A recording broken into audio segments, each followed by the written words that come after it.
Greetings and welcome to W.E.B Poetry Corner as I give an interpretive reading of part 2 of Alfred Noyes's poem classic, The Highwayman.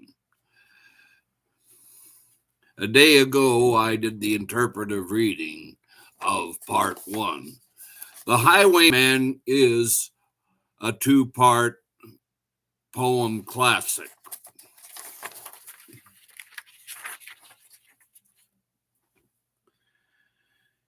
He did not come in the dawning, he did not come at noon, and out of the tawny sunset before the rise of the moon, when the road was a gypsy's ribbon, looping the purple moor. A redcoat troop came marching, marching, marching. King George's men came marching up to the old inn door. They said no word to the landlord. They drank his ale instead. But they gagged his daughter and bound her to the foot of her narrow bed. 2 of them knelt at the casement with muskets at their side. There was death at every window, and hell at one dark window, for Bess could see through her casement the road that he would ride. They had tied her up to attention with many a sniggering jest. They had bound a musket beside her with a barrel beneath her breast. Now keep good watch, and they kissed her. She heard the dead man say, "Look for me by moonlight, watch for me by moonlight. I'll come to thee by moonlight, though hell should bar the way."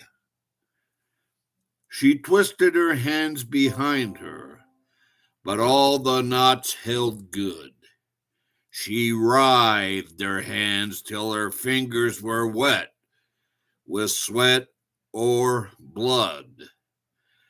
They stretched and strained in the darkness, and the hours crawled by like years, till now on the stroke of midnight, cold on the stroke of midnight, the tip of one finger touched it.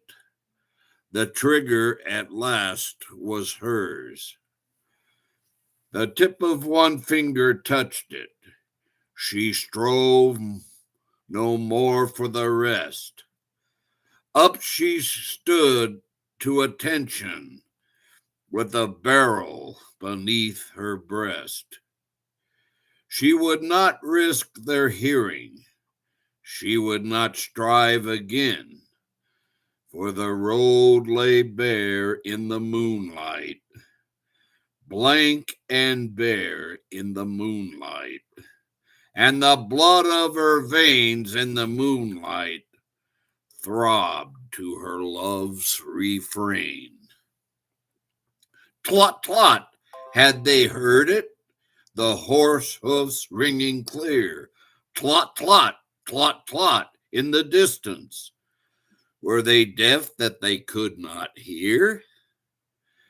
Down the ribbon of moonlight, over the brow of the hill, the highwayman came riding, riding, riding. The redcoats looked to their priming. She stood up straight and still. Tlot, tlot in the frosty silence. Tlot, tlot in the echoing night. Nearer he came and nearer. Her face was like a light. Her eyes grew wide for a moment. She drew one last deep breath, then her finger moved in the moonlight. Her musket shattered the moonlight, shattered her breast in the moonlight, and warned him with her death. He turned, he spurned to the west. He did not know who stood, bowed with her head o'er the musket, drenched with her own red blood. Not till the dawn he heard it. His face grew gray to hear. Now Bess, the landlord's daughter, the landlord's black-eyed daughter, had watched for her love in the moonlight and died in the darkness there. Back he spurred like a madman, shrieking a curse to the sky, with a white road smoking behind him and his rapier brandished high. Blood red were his spurs in the golden moon. Wine red was his velvet coat when they shot him down in the highway. Down like a dog in the highway.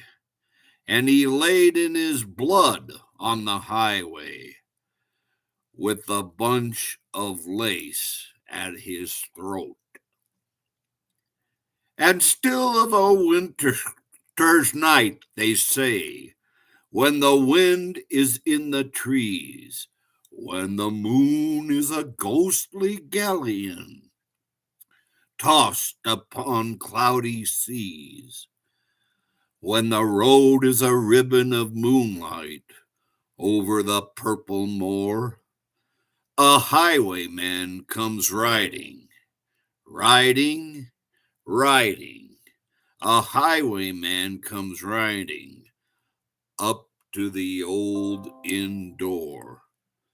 Over the cobbles he clatters and clangs in the dark inn yard.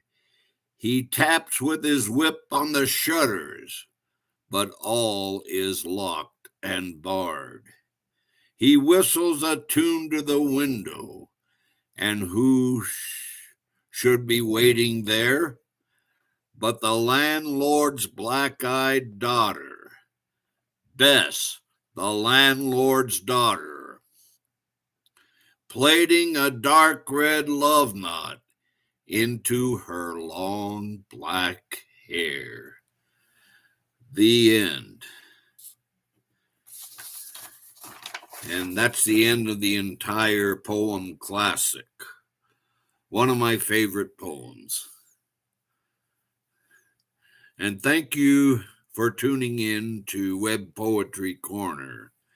And later on, I will be doing a series of interpretive readings, mostly for children, of the Mother Goose Garland. Until then, you all have a good day and a good weekend.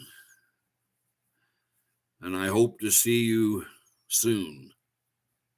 Bye now.